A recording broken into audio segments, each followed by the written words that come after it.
Ser discípulo de Jesús tiene un alto precio.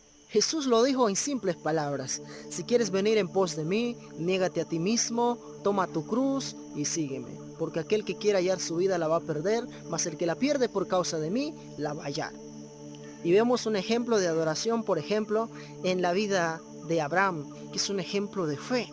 Este hombre recibe el mandato de Dios de sacrificar a su único hijo, a su hijo amado, a la promesa que Dios le había dado, diciendo que a través de él Dios lo iba a bendecir y darle una gran generación. Sin embargo, en un momento recibe la orden de Dios de que debe llevar a su hijo a un monte indicado por Dios donde lo tenía que sacrificar. Abraham obedece, lo lleva, pero ¿por qué obedece? Porque tenía una fe en su corazón, porque el Nuevo Testamento nos aclara eso, de que Abraham creía en su corazón, que aunque Dios permitiera que su hijo tendría que morir en ese sacrificio, a lo mejor lo iba a resucitar y devolvérselo. Abraham tenía una gran fe y su ejemplo de fe podemos encontrarlo allí en la Biblia. Entonces, de él podemos aprender un ejemplo de fe. Necesitamos fe para ser un adorador de Dios, estar dispuestos a sacrificar aún lo que más queremos por hacer la voluntad de Dios. María es otro ejemplo de adoración. De María podemos aprender un ejemplo de obediencia. De repente se le aparece un ángel a una mujer virgen y le dice que va a tener un hijo, que va a nacer de ella, que va a llamarse Jesús. Le da una palabra de Dios, pero María toma en cuenta o toma esta promesa que Dios le da y está dispuesto a correr todos los riesgos. Ustedes creen o pónganse a pensar, pónganse en el lugar de María, lo que habrá sido difícil. En primer lugar, quizás contarle a sus padres, luego contarle al novio porque estaba de novio con José. Entonces es interesante. Y de María podemos aprender un ejemplo de obediencia, de que cuando Dios dice no importa, María estaba dispuesto a poner su reputación por los suelos con el fin de obedecer a Dios, de hacer la voluntad de Dios.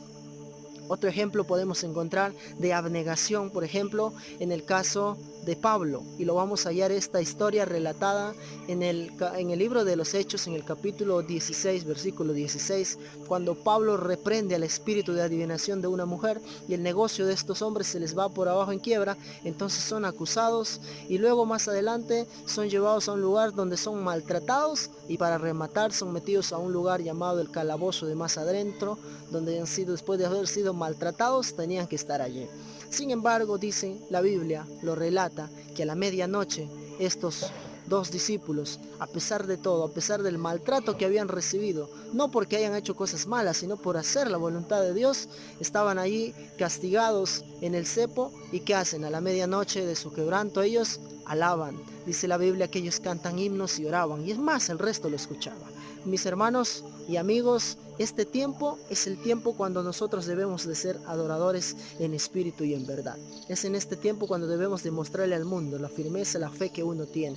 Y aun cuando todo está patas arriba y aun cuando la crisis está allí, debemos de seguir confiando en Dios como lo hizo Pablo y Silas en aquel lugar. Porque recordemos, si seguimos leyendo ahí en Hechos 16, vamos a ver que la mano poderosa de Dios acude por su auxilio. De repente hay un terremoto inteligente, se sacude el lugar, se abren las puertas de esa cárcel y pues los guardianes que cuidaban quisieron matarse y pues Pablo les dice, no, tranquilos que estamos todos acá. Es interesante todo ello ahí y con esto quiero decirle mis amigos y hermanos, pues que confiemos en Dios, que adoremos a Dios. Recuerden, tres cosas necesitamos para ser buenos adoradores. Necesitamos sacrificar todo, dispuesto a todo. Necesitamos ser obedientes a lo que la Biblia dice y por último necesitamos negarnos a nosotros mismos. Es todo, yo pienso, en tres sencillos pasos que necesitamos para uno ser un adorador en espíritu y en verdad. Y recuerden por último que este es el mejor tiempo